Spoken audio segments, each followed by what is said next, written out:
বন্ধুরা, এই গল্পটা রামদিন নামের এক ১২ বছরের গরিব ছেলের।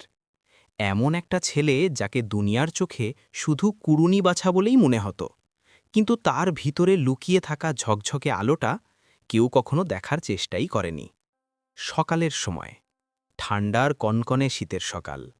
কুয়াশা এতটাই যে সামনে আসা গাড়িও ঠিকমতো দেখা যাচ্ছিল না। কিন্তু এই কুয়াশার মধ্যে একটা ছোট্ট ছেলে রামদিন তার ছেঁড়া পুরনো কাঠের বস্তা নিয়ে রাস্তার ধারে কুড়ুনি বাঁধছিল। তার পায়ে ভাঙা চটি, হাতে ঠান্ডায় ফাটা আঙুল, আর শরীরে এমন একটা শার্ট যাকে দেখে মনে হতো যেন ১০ বছর আগে কেউ ফেলে দিয়েছিল। কিন্তু তার মুখে একটা অদ্ভুত চমক ছিল, যেন কেউ ওই ছেলের চোখে আশার একটা ছোট্ট দ্বীপ জ্বালিয়ে রেখেছে। ওদিকে সামনে সরকারি স্কুলের ঘণ্টি বেজে গেছে। ক্লাসের ছেলেমেয়েরা ভিতরে যাচ্ছিল। কারো কাছে নতুন ব্যাগ, কারো কাছে দামি বোতল। আর সেই ভিড়ের মাঝে রামদিন দাঁড়িয়েছিল একটা বস্তা হাতে, যাতে লোকে ফেলে দেওয়া প্লাস্টিক আর কাগজ ছিল। ক্লাসের জানলা খোলা ছিল। ভিতর থেকে আওয়াজ আসছিল, বাচ্চারা, আজ আমরা একটা নতুন ম্যাথের ফর্মুলা শিখব, খুবই জরুরি, মন দিয়ে দেখো। এই আওয়াজ ছিল ম্যাথের ম্যাডাম রিমা চৌধুরীর। তার কড়া স্বভাব পুরো স্কুলে বিখ্যাত ছিল। ভুল উত্তর শুনতে তিনি পছন্দ করতেন না। বাচ্চাদের কাছে তিনি টিচার কম, যেন কোনো কঠোর প্রিন্সিপাল। রিমা ম্যাডাম বোর্ডে একটা পুরনো, খুব কঠিন ফর্মুলা লিখলেন। সেই ফর্মুলায় যাকে দেখে ক্লাসের টপাররাও ভয় পেত। ক্লাসে চাপা স্তব্ধতা নেমে এলো। কেউ চুপ, কেউ অস্থির, কেউ আসতে বলল, এটা তো প্রতি বছর ভুল হয়, ম্যাডাম আবার ঝাড়বেন। আর বাইরে রামদিন জানলা দিয়ে ভিতরে উঁকি মারছিল। তার চোখ ফর্মুলার ওপর আটকে গেল, আর মুখে হালকা হাসি ফুটল, যেন ওই ফর্মুলাটা তার হৃদয়ের কোনো কোণে আগে থেকেই বাসা বেঁধেছিল। তার মায়ের কথা মনে পড়ে গেল, সাবিত্রী দেবী, যিনি ২ বছর আগে অসুখে চলে গেছেন। মরার আগে তিনি বাড়ি বাড়ি গিয়ে বাচ্চাদের পড়াতেন। রামদিনকে রাতে কাছে বসিয়ে পড়াতেন। তিনিই তাকে এই ফর্মুলা বুঝিয়েছিলেন, সেই ফর্মুলায় যেটা আজ বোর্ডে ভুল লেখা ছিল। রামদিন ধীরে ধীরে ক্লাসের দরজার দিকে এগোল। ক্লাসের কয়েকটা ছেলে পিছন থেকে চেঁচিয়ে উঠল, আরে কুড়ুনিওয়ালা এসে গেছে, এ স্কুলের ভিতর কি করছে, বের করো একে। কিন্তু রামদিনের পা থামল না। ম্যাডাম ধারালো চোখে তাকালেন। তুমি এখানে কি করছো? বাইরে যাও, এটা স্কুল, কচরার ডাস্টবিন নয়। পুরো ক্লাস হেসে উঠল। কিন্তু রামদিন মাথা তুলে আসতে বলল, ম্যাডাম, ওই ফর্মুলাটা ভুল লেখা আছে। হঠাৎ পুরো ঘরে স্তব্ধতা নেমে এলো।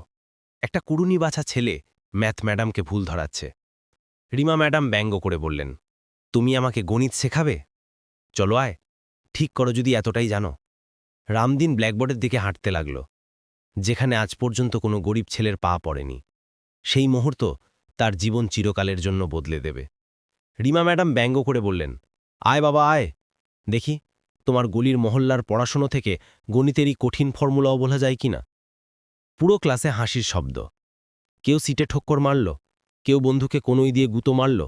আরে ভাই, এবার তো কমেডি শুরু হবে। কিন্তু রামদিনের মুখে না ভয়ে ছিল, না রাগ, শুধু একটা শান্ত গাম্ভীর্য, যেন সে গণিত নয়, তার গতকালের ব্যথাকে ধরে দাঁড়িয়ে আছে। ধীরে ধীরে পা বাড়িয়ে সে ব্ল্যাকবোর্ডের একদম কাছে চলে এলো। বোর্ডে সেই পুরনো ফর্মুলা যা বছরের পর বছর বাচ্চাদের বিভ্রান্ত করছিল। এমন একটা ফর্মুলা যা রাজ্যের টেক্সটবুকে ছাপা, আর যাকে কখনো কেউ দুবার চেক করার প্রয়োজনই মনে করেনি।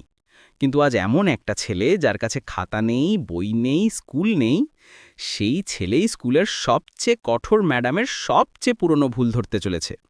ছেলেটার আঙ্গুল ঠান্ডায় কাঁপছিল, চক হাতে নিতে গিয়েও দ্বিধা করল। যেন তার মায়ের সেই রাতটা মনে পড়ে গেল, যখন মা ছেঁড়া লেপের মধ্যে তাকে গণিত পড়িয়েছিলেন। মায়ের গলা কানে বাজতে লাগল, রামদিন, গণিত ভয় দেখানোর জন্য নয় বাবা, বোঝার জন্য। যেদিন তুমি এটা বুঝবে, এই দুনিয়ার কোনো শক্তি তোমাকে আটকাতে পারবে না। রামদিনের চোখ ভরে এলো, কিন্তু সে চোখের জল ভিতরেই চেপে রাখল।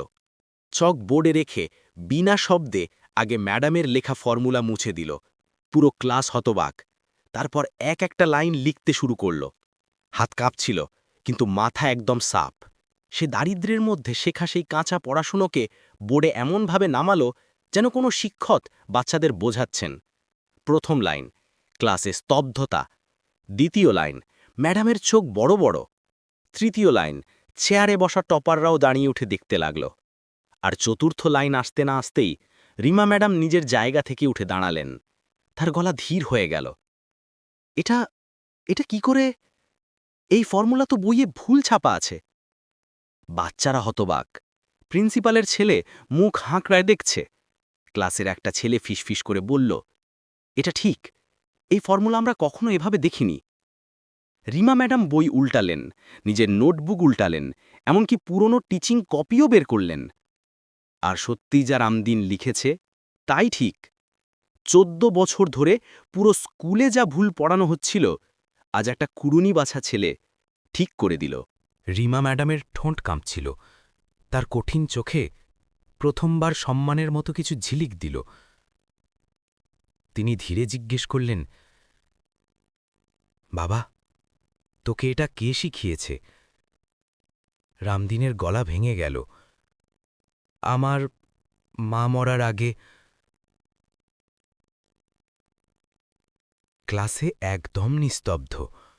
হাসি থেমে গেল, তাচ্ছিল্য থেমে গেল, সবার চোখ নিচু হয়ে গেল। ক্লাসে স্তব্ধতা। টপার বাচ্চারা, পিছনে বসা ছেলেরা, দুষ্টু ছেলেরা, এমনকি যারা সকালে তার মজা করছিল সেই মেয়েরাও দাঁড়িয়ে ওই ছেলেকে দেখছে, যাকে সকাল পর্যন্ত তারা কুড়নিওয়ালা বলে হাসাহাসি করছিল। রিমা ম্যাডামের চোখ লাল হয়ে গেছে, কিন্তু রাগে নয়, লজ্জায়। তিনি কাঁপতে কাঁপতে জিজ্ঞেস করলেন, তুই এত ভালো ফর্মুলা জানিস, তাহলে স্কুলে যাস না কেন বাবা? রামদিন মাথা নিচু করল। তার ঠোঁট কাঁপছিল। তার চোখে জীবনভর লুকিয়ে রাখা ব্যথার ঝড় ছিল। আস্তে বলল, ম্যাডাম, স্কুলে ভর্তি হতে টাকা লাগে, ড্রেস লাগে, বই লাগে। মা চলে যাওয়ার পর আমার কাছে শুধু এই বস্তাটা রয়ে গেছে। সে বস্তা তুলে দেখালো, যাতে প্লাস্টিক, কাগজ আর ভাঙা বোতল ছিল। ক্লাসের অনেক মেয়ে কেঁদে ফেলল। পিছনে বসা ছেলেটা, যে আগে তাকে ধাক্কা মেরেছিল, তার হাত নিজে থেকে নেমে গেল। কিন্তু গল্পের সবচেয়ে ব্যথার মোড় এখনও বাকি ছিল। রিমা ম্যাডাম জিজ্ঞেস করলেন, তোর মা পড়াতেন? রামদিনের চোখ থেকে জল পড়তে লাগল। তার কথায় আশা আর ভাঙনের অদ্ভুত মিশ্রণ ছিল। হ্যাঁ ম্যাডাম, মা বলতেন আমি একদিন বড় মানুষ হব, লোকে গণিত পড়াব। সে কেঁদে ফেলল। মা বলেছিলেন, রামদিন, কখনো ভুল লিখিস না, ভুল জিনিস দুনিয়াকে ভুল বানায়। ক্লাসে কেউ নড়ছিলও না। কারোর ধারণাই ছিল না যে ছেঁড়া কাপড়ে দাঁড়ানো এই ছেলে এত গভীর কথা বলে দেবে। রিমা ম্যাডামের চোখ ভরে এলো। তিনি কাঁদতে লাগলেন, যা হয়তো তার 10 বছরের শিক্ষকতা জীবনে প্রথমবার করলেন। তিনি পা বাড়িয়ে ক্লাসের সব বাচ্চাদের মাঝে রামদিনের সামনে হাঁটু গেড়ে বসে পড়লেন। বাবা, আমি অনেক বাচ্চাকে পড়িয়েছি, কিন্তু আজ তুমি আমাকে পড়িয়ে দিলে। রামদিন ভয়ে পিছিয়ে গেল। সে কখনো কোনো টিচারকে এত আবেগপ্রবণ দেখেনি। তারপর ঘটল সেই মুহূর্ত, যা পুরো স্কুলকে নাড়িয়ে দিল। রিমা ম্যাডাম বললেন, আজকের পর থেকে এই ছেলে এই স্কুলের ছাত্র হবে। যেখানে ইচ্ছে বসতে পারবে, যে ক্লাসে ইচ্ছে পড়তে পারবে। এর পুরো খরচ আমি নিজে দেব। পুরো ক্লাসরুম তালিতে গমগম করে উঠল। কিন্তু রামদিনের চোখে জল থামছিলই না। সে বলল, ম্যাডাম, আমি তো পড়ে নেব, কিন্তু কুড়ুনি বাছার কাজ কে করবে? এই প্রশ্নটা সোজার হৃদয়ে লাগল। রিমা ম্যাডাম কাঁপতে কাঁপতে বললেন, এখন থেকে তুই কুড়ুনি বাজবি না, তুই শুধু নিজের ভবিষ্যৎ বাজবি। আর এই একটা কথার সঙ্গে পুরো স্কুলে এক মুহূর্তের জন্য স্তব্ধতা নেমে এলো। রিমা ম্যাডাম রামদিনের হাত ধরে স্টাফরুমের দিকে যাচ্ছিলেন। তার চোখে চমক ছিল, যেন প্রথমবার এমন একটা বাচ্চা পেয়েছেন যে তাকে তার পেশার আসল মানে বোঝাল। কিন্তু তখনই স্টাফরুমে বসা দুজন টিচার উঠে দাঁড়ালেন। তাদের মুখে রাগ। একজন টিচার উঁচু গলায় বললেন, রিমাজি, এটা কি করছেন? কুড়ুনি বাছা বাচ্চাদের এভাবে স্কুলে ঢুকিয়ে দেবেন? আরেকজন টিচার তাচ্ছিল্য করে বললেন, এ ক্লাসে বসবে? ভালো ঘরের বাচ্চাদের সঙ্গে কোনো রোগ নিয়ে এলে তো? রিমা ম্যাডাম চুপ করে গেলেন। তার মুখে বিরক্তি স্পষ্ট। তিনি শান্ত কিন্তু কঠিন গলায় বললেন, এই ছেলেটা খুব বুদ্ধিমান। সে আজ সেই ভুল ধরেছে যা আমরা সবাই বছরের পর বছর ধরে ধরতে পারিনি। কিন্তু দুনিয়া কবে এত সহজে মানে? তখনই স্কুলের মালিক আর প্রিন্সিপালের চাচা শ্রী শেখরনাথ স্টাফরুমে ঢুকলেন। তিনি আসতেই পুরো পরিবেশ আরও ভারী হয়ে গেল। তিনি রাগে জিজ্ঞেস করলেন, এই ছেলেটাকে স্কুলের ইউনিফর্ম নেই, ফি নেই, একে ভিতরে কে ঢুকতে দিল? রিমা ম্যাডাম বললেন, স্যার, এই শেখরনাথ কথা কেটে দিলেন। রিমাজি, এই স্কুল গরিব বাচ্চাদের জন্য নয়, এটা তাদের জায়গা যারা ফি দিতে পারে। এটা শুনে রামদিন আস্তে করে হাত ছাড়িয়ে পিছিয়ে গেল। তার চোখে আবার সেই গরিবদের লজ্জা, সেই ভয়, সেই আমি কিছুই নই, এই নিস্তব্ধতা ফিরে এলো। সে আস্তে বলল, ম্যাডাম, আমি বাইরে চলে যাচ্ছি। আমি কোথায় পড়ব? তার গলা এতটাই ভেঙে গিয়েছিল যে শুনলে যে কোনো হৃদয় গলে যেত। কিন্তু রিমা ম্যাডাম এখন আর চুপ থাকার পাত্রী নন। তিনি টেবিলে হাত মেরে খুব কঠিন গলায় বললেন, বাস, আজকের পর থেকে এই ছেলেকে কেউ নিচু দেখাবে না। এই ছেলে আমার দায়িত্ব, আর একে পড়তে কেউ আটকাতে পারবে না। শেখরনাথ রাগে বললেন, রিমাজি, আপনার ভিতরের আবেগী টিচার স্কুল চালাতে সমস্যা করে। এই স্কুল আগে থেকেই লোকসানে চলছে, আর আপনি একটা কুড়নীয়ওয়ালাকে ছাত্র বানাচ্ছেন। ঘরের পরিবেশ ভারী হয়ে গেল। টিচাররা চুপ। সবাই ভাবল রিমা ম্যাডাম নরম পড়বেন, কিন্তু না, তিনি ভয় ছাড়াই বললেন, যদি এই ছেলে এই স্কুলে পড়তে না পারে তাহলে আমিও এখানে পড়াতে পারব না। পুরো স্টাফরুম নড়ে উঠল। কেউ কখনো এমন উত্তর শোনেনি। ওদিকে রামদিন চুপচাপ কোনায় দাঁড়িয়েছিল। তার চোখে ভয় ছিল, ব্যথা ছিল, আর শুধু একটাই প্রশ্ন, সত্যি কি আমার মতো বাচ্চারা পড়ার যোগ্য নয়? সে আস্তে করে বস্তা তুলে স্কুলের গেটের দিকে হাঁটতে লাগল। গেটে দাঁড়িয়েছিল চৌকিদার রঘু কাকা। বয়স প্রায় ৫৫, সাদা দাড়ি, ছেঁড়া নীল সোয়েটার, আর চোখে দুনিয়ার সব সত্যের ব্যথা। রঘু কাকা রামদিনের পথ আটকালেন। কড়া গলায় নয়, খুব নরম গলায় বললেন, কোথায় যাচ্ছিস বাবা? তুই তো আজ প্রথমবার কোনো স্কুলে দোরগোড়ায় এসেছিস। রামদিন চোখ নামিয়ে বলল, কাটা, আমি স্কুলে পড়তে পারবো না। সবাই বলে আমি কুড়ুনিওয়ালা। তার গলায় এত ভাঙন যে কাকার চোখে জল চলে এলো। তিনি গভীর শ্বাস নিয়ে বললেন, বাবা, তুই শুধু কুড়ুনি বাচ্ছিস না, তুই তোর ভাগ্য বাচ্ছিস। রামদিন কেঁদে ফেলল আর বলল, কাকা, আমার মা বলেছিলেন আমি বড় মানুষ হব, কিন্তু মনে হচ্ছে মাও ভুল ছিলেন। কাকার গালে জল গড়াল। তিনি রামদিনের কাঁধ ধরে বললেন, তোর মা ভুল ছিলেন না, ভুল তো এই দুনিয়া, যারা গরিবী দেখে মানুষকে বিচার করে। এটা বলে কাকা কিছুক্ষণ চুপ করে রইলেন, তারপর বললেন, বাবা, আমি তোর মাকে চিনতাম। এটা শুনেই রামদিনের চোখ বড় বড়। রঘু কাকা আসতে বললেন, তোর মা সাবিত্রী দেবী খুব মহৎ মহিলা ছিলেন। আমি দেখেছি কিভাবে তিনি রাত রাত জেগে অন্যের বাচ্চাদের পড়াতেন, কিভাবে পেট খালি রেখেও তোকে রুটি খাইয়েছেন, কিভাবে অসুস্থ হয়েও তোকে পড়ানো ভোলেননি। রামদিন ফুপিয়ে কেঁদে উঠল। তার পা ভেঙে পড়ল। সে মাটিতে বসে পড়ল। কাকা তার পিঠে হাত বুলিয়ে দিলেন। তুই জানিস বাবা, তোর মা শেষ দিনগুলোতে কি বলতেন? রামদিন জল মুছে বলল, কি? কাকার গলা ভারী হয়ে এল। তিনি বলতেন, কাকা, আমার রামদিন খুব তীক্ষ্ণ। যদি দুনিয়া ওকে একটা সুযোগ দেয় তাহলে এ চাঁদ পর্যন্ত চলে যাবে। কাকাও কেঁদে ফেললেন। ঠিক তখনই পিছন থেকে রিমা ম্যাডামও গেট পর্যন্ত পৌঁছে গেলেন। তিনি হাঁপাচ্ছিলেন, যেন কেউ তার ছুটতে থাকা আত্মাকে আটকে দিয়েছে। তিনি রঘু কাকাকে জিজ্ঞেস করলেন, কাকা, আপনি একে চিনতেন? কাকা বললেন, রিমা বেটি, এই ছেলের মধ্যে সেই আগুন আছে যা আজকাল বড়লোকের বাচ্চাদের মধ্যে নেই। এই ছেলে পড়ার জন্য জন্মেছে, শুধু ভাগ্য তার হাতে বস্তা দিয়ে দিয়েছে। রিমা ম্যাডাম আবার দৃঢ়তায় সংকল্প করেন, তার চোখে জ্বলন্ত সংকল্পের শিখা। তিনি রামদিনের হাত ধরে বললেন, বাবা, আজকের পর থেকে কেউ তোকে আটকাবে না, না মানুষ, না গরিবী, না এই স্কুল। আমি তোকে পড়াবই, সব অবস্থায় পড়াবো। রিমা ম্যাডামের এই সিদ্ধান্ত স্কুলের মালিকের একদম পছন্দ হয়নি। হঠাৎ পিছন থেকে আওয়াজ এলো, রিমাজি, যদি আপনি এই ছেলেকে স্কুলে রাখেন তাহলে আপনাকে চাকরি ছাড়তে হবে। রিমা ম্যাডাম পিছন ফিরে দেখলেন, সেই স্কুল মালিক শেখরনাথ কাছে দাঁড়িয়ে। স্কুলের মালিক শেখরনাথ রাগে চেঁচিয়ে উঠলেন, রিমাজি, যদি আপনি এই কুড়ুনিয়েওয়ালা ছেলেকে স্কুলে রাখার জেদ করেন তাহলে আমি এখনই আপনাকে চাকরি থেকে বের করে দেব। রঘু কাকা চমকে উঠলেন।